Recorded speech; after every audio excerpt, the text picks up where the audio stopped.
Extrêmement choquant, que ça ne correspond pas du tout à la réalité. Vous savez, aujourd'hui, les personnes immigrées étrangères en France, c'est moins de 7% de la population. Bon, alors vous pouvez considérer qu'à 7% de la population, on est dans une situation de submersion, mais je ne crois pas du tout que ce soit la réalité. Pourquoi est-ce qu'il dit ça? C'est un message pour quelqu'un? Je crois que tout le monde a à peu près compris que M. Bayrou est aujourd'hui en sursis. Et que donc il cherche à acheter un peu de sursaut pendant quelques jours de plus, et donc sans doute qu'il espère convaincre ici le Rassemblement national de ne pas le censurer, et puis dans la même émission, quelques minutes plus tard, il dit quelque chose en espérant peut-être que les socialistes ne le censurent pas. Mais sauf qu'à la fin, au bout d'un moment, il va falloir sortir de cette ambiguïté, il va y avoir un budget.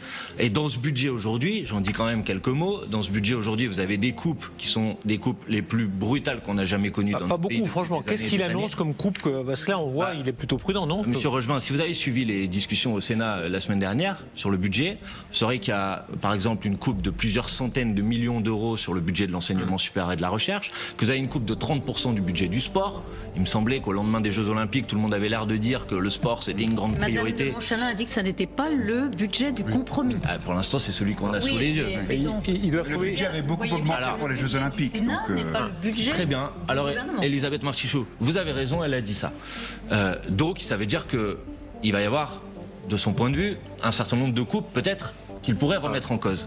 Mais s'il remet en cause des coupes, il va falloir qu'il les compense. Et où va-t-il les compenser à partir du moment où il a choisi une méthode de présentation du budget qui ne permet pas d'agir sur les recettes? Donc forcément, il agit sur les dépenses. Manuel Forcément, Bompard. il agit sur les dépenses. Moi, je dis qu'on peut faire autrement. Et qu'on peut ne pas couper 700 millions d'euros dans le budget de l'enseignement supérieur et de la recherche, 100 millions d'euros dans le budget de l'éducation nationale, 1 milliard d'euros dans le budget de l'écologie, et qu'on peut faire autrement pour lutter contre le déficit. Et pour ça, il faut augmenter les recettes et mettre à contribution, notamment les plus riches et les plus gros patrimoines. Avant de commencer, n'oubliez pas de mettre à like et de vous abonner. Manuel Bompard, une voix montante de la gauche française, prend fermement position contre les figures politiques d'Emmanuel Macron et de François Bayrou. Alors que le pays traverse une période de turbulence sociale et économique, Bompard s'élève contre ce qu'il considère être un échec retentissant de la politique menée par le président Macron et son ministre d'État, Bayrou. À travers ses propos incisifs, il dénonce l'incohérence des réformes gouvernementales, les promesses non tenues et la gestion des crises qui a, selon lui, plongé une partie des Français dans la précarité. Avec une critique acerbe de Bayrou, qu'il accuse de manquer d'ambition politique réelle pour défendre les intérêts du peuple, Bompard exige un changement radical. Il soutient que la politique actuelle sert principalement les élites, marginalisant de plus en plus les classes populaires et les régions rurales, dont les besoins sont ignorés par ceux qui prétendent gouverner pour tous. Au fil de la vidéo, Manuel Bompard exprime clairement sa position: le temps est venu pour Bayrou de dégager et pour la France de se réinventer politiquement. Il appelle à une réorientation du projet politique, loin de l'idéologie libérale et de l'autoritarisme qui, selon lui, caractérise la présidence Macron. Son discours résonne comme un appel à l'unité de la gauche et à une mobilisation pour un avenir plus juste et solidaire, loin des compromissions avec les puissances financières et les intérêts personnels. Pour Marine Le Pen dans l'affaire des assistants parlementaires, il dit je comprends dans une certaine mesure le sentiment de submersion, etc. À votre égard, il dit Jean-Luc Mélenchon est un homme cultivé, je le respecte, etc. Et visiblement, il donne aussi certains gages. Est-ce que vous y êtes sensible? Non, mais écoutez, moi, ce qui m'intéresse, ou ce qui devrait m'intéresser dans l'intervention du Premier ministre ce soir, c'est de savoir si, dans ce qu'il a dit, il y avait des choses de nature à apaiser les difficultés des Français, à résoudre, vous en parliez avant, les problèmes de pouvoir d'achat. Est-ce que la politique qu'il s'apprête à mettre en place apporte des réponses aux problématiques concrètes que rencontrent les gens? Le reste, si vous voulez, c'est de la comédie politicienne. Je pense que c'est pas le plus important. Et de ce point de vue-là, dans l'intervention du Premier ministre ce soir, moi, j'ai rien entendu qui pose la question d'une rupture avec la politique qui a été mise en place depuis des années et des années, dont on a aujourd'hui sous les yeux le résultat. Je laisse faire les numéros de charme de son choix. Je laisse mes collègues vous poser des questions, mais qu'il faut charmer, c'est apporter des réponses aux problèmes des Français. Celle-là encore une fois. Est-ce qu'il a réussi un coup contre vous? Au début de l'interview, on parlait de vous savez, il décrit le mouvement quand il dit il m'a corrigé parce qu'il n'a pas aimé le mot dessoudé. Hein. Il dit j'ai découplé les socialistes des LFI. Comme ça. Hein, ça vous poserait la question aux socialistes, vous savez, non mais c'est un mauvais coup pour vous. Vous allez voir, dans une semaine, sans doute, à peu près, le gouvernement, puisqu'on a ce qu'on appelle une commission mixte paritaire à la fin de la semaine, au début de la semaine prochaine, François Bayrou va arriver avec sa proposition de budget devant l'Assemblée nationale, probablement qu'il utilisera le 49.3 pour essayer d'imposer ce budget en force, et nous, évidemment, nous déposerons une motion de censure parce que nous ne nous retrouvons pas dans les choix budgétaires. Et alors, vous avez raison, les socialistes seront en quelque sorte devant le moment du choix, de savoir s'ils censurent ou pas le gouvernement. C'est à ce moment-là, si vous voulez, qu'on comptera si M. Bayrou a réussi son opération A ou pas. Moi, je le souhaite pas. Je souhaite que tout le nouveau Front populaire reste fidèle aux engagements pris devant les électrices et les électeurs. Oui, mais sur la retraite, il a quand même dit qu'on pouvait arriver à un autre dispositif, qu'il était possible. La CGT a accepté de participer aux discussions. Il y a quand même des signaux qui sont envoyés. Est-ce qu'on peut dire que François Bayrou met plutôt le cap à gauche ? Je crois pas du tout, mais écoutez, soyons très simples sur la retraite. Il y a eu, il y a 2 ans, une mobilisation qui est sans doute la plus puissante dans ce pays, un mouvement social depuis 30 ans ou 40 ans, avec des manifestations massives, avec à peu près plus de 90% des actifs qui étaient opposés au report de l'âge de départ à la retraite à 64 ans. Il y a eu un vote l'année dernière, des élections législatives. Les Français ont voté majoritairement pour des formations politiques qui portaient l'abrogation de la réforme des retraites. Vous avez aujourd'hui à l'Assemblée nationale une majorité de députés qui sont pour abroger la réforme des retraites. Donc M. Bayrou, c'est pas des mots dont on attend de lui, c'est que si vraiment il est attaché, comme il semblait le dire, à la démocratie, etc., il y a une chose très simple qu'il peut faire, c'est laisser voter les députés sur le sujet. Et s'il laisse voter les députés sur ce sujet, alors il y aura une majorité de députés qui voteront pour abroger la réforme des retraites.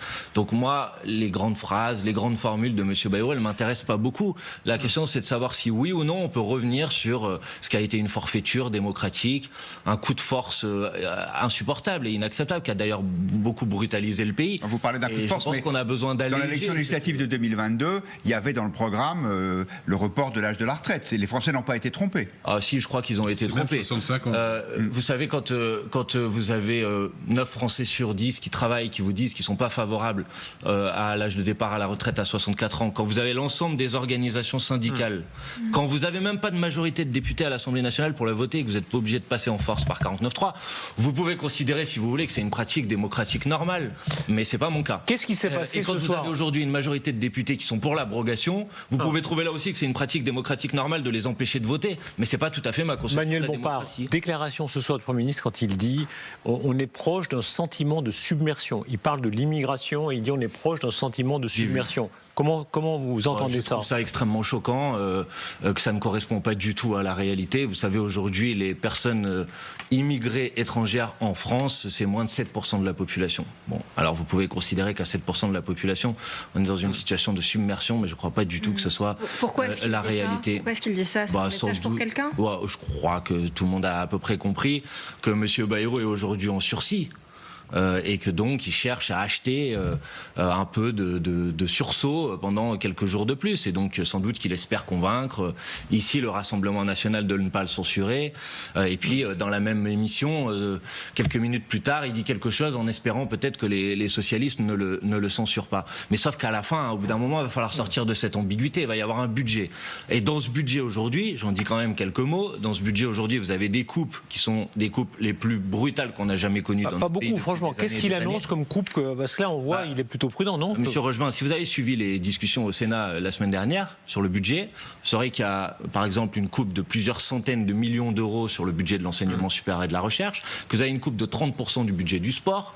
Il me semblait qu'au lendemain des Jeux Olympiques, tout le monde avait l'air de dire que le sport, c'était une grande priorité. Madame de Montchalin a dit que ça n'était pas le budget du compromis. Pour l'instant, c'est celui qu'on a sous les yeux. Le budget avait beaucoup augmenté pour les Jeux Olympiques. Le Sénat n'est pas le budget. Très bien. Alors, Elisabeth Marchichou, vous avez raison, elle a dit ça. Donc, ça veut dire qu'il va y avoir, de son point de vue, un certain nombre de coupes, peut-être, qu'il pourrait remettre en cause. Mais s'il remet en cause des coupes, il va falloir qu'il les compense. Et où va-t-il les compenser à partir du moment où il a choisi une méthode de présentation du budget qui ne permet pas d'agir sur les recettes. Donc forcément, il agit sur les dépenses. Manuel Bompard, il agit sur les dépenses. Bompard, moi, je dis qu'on peut faire autrement.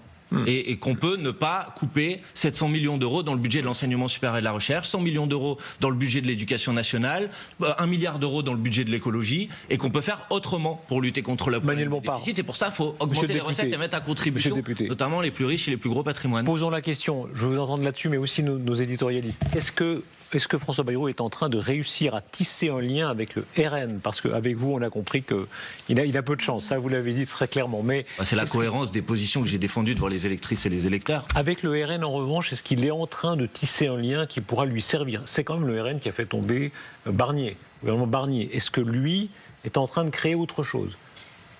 J'en suis pas certain. Je pense qu'il est trop tôt pour le dire, parce que Michel Barnier avait... carrément accepter une forme de coopération avec le Rassemblement national, en reprenant sur le budget de 2025 des propositions faites par le RN sur la revalorisation des retraites, sur le non-déremboursement des médicaments. Et cependant, le Rassemblement national a considéré, à mon avis pour des raisons de politique politicienne, que les concessions n'étaient pas suffisantes, et donc ils ont baissé le pouce, et donc ils ont censuré. Je pense que François Bayrou a compris que Michel Barnier peut-être avait pris la bonne volonté du Rassemblement national trop au pied de la lettre, et donc lui est beaucoup plus prudent. Il envoie des messages qui sont des messages presque subliminaux en disant « je comprends quel est votre état d'esprit, mais concrètement, alors si effectivement il dit qu'il faut remettre en cause le droit du sol à Mayotte. Et ça... Et en Guyane. Éventuellement en Guyane. Bon, à vrai dire, ça fait tellement longtemps qu'on en parle que moi, je pensais que ça faisait bien longtemps que le droit du sol avait été remis en cause à Mayotte, mais apparemment, c'est toujours pas en... Sur l'histoire des assistants parlementaires, il va quand même très loin, parce qu'il est Premier ministre maintenant. Ce qu'il disait précédemment, c'était comme au commissaire au plan, etc. Il est Premier ministre, et il dit quand même, il donne tort au réquisitoire de justice, et il donne raison à Marine Le Pen. C'est un des enseignements de cette émission. Il est cohérent. Et cette cohérence le porte à dire la même chose aujourd'hui qu'hier. Et sur la question des eurodéputés, on n'a pas l'habitude. Mais c'est vrai qu'il n'en a pas rebattu. Il n'a pas émoussé son discours. Ses principes. Et donc, il dit la même chose qu'hier, c'est-à-dire qu'il juge injuste cette accusation qui fait qu'un parti ne pourrait pas être aidé et aider un eurodéputé. Voilà. Donc, de ce point de vue-là, je trouve que effectivement la cohérence. Je ne pense pas qu'il tisse de lien. De la même façon, la banque de la démocratie. Il a laissé entendre qu'effectivement, il fallait aider des candidats d'extrême droite et d'extrême gauche à venir et à avoir des signatures. Il a eu ces mots pour Marine Le Pen, et puis dans le même temps, il n'a pas été tendre avec Jean-Luc Mélenchon, où il a dit, d'après lui, qu'il conflictualisait tout. Oui. C'est encore la douche froide ce soir? La douche froide j'attendais pas spécialement. C'est ce que disait Elisabeth Martichoux, il reste cohérent dans ce qu'il dit. Non, il dit, François Bayrou, que Jean-Luc Mélenchon, c'est sa doctrine, c'est sa stratégie. Mais évidemment que ce qu'il dit ne correspond pas du tout à notre pratique de la politique. Il faut distinguer deux choses, si vous voulez. Évidemment que la démocratie, c'est la confrontation de points de vue. Et ça, si on n'a pas ça en démocratie, on n'a plus de démocratie. Si on n'a pas des points de vue différents qui peuvent s'affronter et se confronter. Là, vous êtes plutôt d'accord. Évidemment que c'est la démocratie. Oui. Mais il n'y a aucun rapport avec la confrontation des points de vue et la violence qui pourrait exister dans la société. Évidemment que quand nous parlons de conflictualisation, nous parlons de conflictualisation politique. Parce que oui, en démocratie, il doit y avoir différents projets politiques qui sont posés sur la table. Et ensuite, il faut que le peuple, les Françaises, les Français, ils fassent leur choix dans des élections. Donc, monsieur Bayrou, si vous voulez, il mélange ce qui est de l'ordre de l'organisation de notre démocratie. Et il flatte le Rassemblement national ? Je crois qu'il a essayé de flatter le Rassemblement national, mais la question qui est posée, c'est de savoir si le Rassemblement national, dont je rappelle, il a été élu... ces députés ont été élus au moment des élections législatives au nom d'un projet politique que je ne partage certainement pas, que je combats frontalement, mais qui se positionnait comme un projet de rupture avec le macronisme. La question qui va être posée la semaine prochaine, c'est de savoir si le Rassemblement national garantit ou assure la survie, la continuité de la politique macroniste en France. Ça, c'est à eux d'en rendre compte après devant leurs électrices et leurs électeurs. Sur le Rassemblement national, je pense que plutôt qu'ils se sont auto-neutralisés. C'est-à-dire qu'ils ont censuré, Et puis ils sont allés sur le terrain pendant le week-end, comme le font tous les députés. Je pense que M. Bompard le fait à Marseille, voilà. Et j'entends pas tout à fait ce qu'on entend sur les... Non, mais ils ont entendu leurs électeurs ou leurs militants leur dire, vous êtes et nous sommes le parti de l'ordre, et là c'est le désordre, c'est le chaos. Il faudrait quand même que ça cesse, que vous choisissiez une voie qui n'est pas celle-là. Est-ce que cet argument-là va porter les premiers ministres? Juste le sondage Odoxa, 74% des Français voudraient que la gauche trouve un accord avec le gouvernement. Est-ce que vous n'êtes pas minoritaire? Mais en fait, à gauche? je vais vous dire, je suis surpris que ce ne soit pas 100%. Mais oui, parce que le problème, c'est pas... Vous pouvez poser des questions à laquelle tout le monde a envie de répondre oui. Mais en fait, une fois que vous avez dit qu'il faut trouver un accord, ensuite la question c'est à quelles conditions doit se faire cet accord. Non, mais ça veut dire ne pas censurer. Moi, j'ai 100%... Vous savez très bien, Emmanuel Bompard. Vous savez très bien que dans l'esprit des Français qui... Ah bon? Non, je ne le crois pas du tout. En tout cas, moi, je peux vous dire que, puisque vous parlez des discussions que nous pouvons avoir en circonscription, moi, je suis régulièrement, toutes les semaines, au contact des électrices et des électeurs sur ma circonscription. Moi, on me dit pas, il faut maintenir ce gouvernement, sa politique est géniale, et il faut qu'elle reste encore en place pendant plusieurs semaines ou plusieurs mois. Et puisque vous citez des sondages... Alors que cette vidéo se termine, il est clair que Manuel Bompard ne laisse personne indifférent. Son appel à la mobilisation contre Macron et Bayrou résonne comme un message fort, une prise de position radicale face à un système politique qu'il juge profondément injuste. À travers ses critiques, il cherche à réveiller les consciences, à secouer les bases d'un pouvoir qu'il considère comme déconnecté des réalités vécues par les Français au quotidien. Mais au-delà des noms et des attaques politiques, ce qu'il met en lumière, c'est un sentiment grandissant de frustration parmi une partie de la population, qui se sent laissée pour compte par les élites. Le discours de Bompard n'est pas seulement une critique personnelle de Macron ou de Bayrou, il est le reflet d'un malaise plus profond au sein de la société, un appel à un renouveau démocratique, un retour à une politique réellement à l'écoute des citoyens. Il est difficile de dire si ce cri de ralliement suffira à faire trembler les piliers du pouvoir. Cependant, une chose est certaine, la bataille politique est loin d'être terminée. Le débat autour de l'avenir de la France, des valeurs de solidarité, de justice sociale et d'égalité, est plus pertinent que jamais. Les idées de Bompard, aussi tranchées soient-elles, alimentent un questionnement essentiel sur la direction que prend notre pays. En fin de compte, cette vidéo ne sert pas uniquement à dénoncer des figures politiques spécifiques, elle sert surtout à poser des questions fondamentales sur la direction que nous souhaitons prendre en tant que société. Est-il temps de bousculer l'ordre établi? Et si oui, comment? La réponse à ces questions se trouve peut-être dans le débat qui suivra, dans les mobilisations populaires à venir, et dans la manière dont chaque citoyen choisira de s'engager pour un avenir plus juste.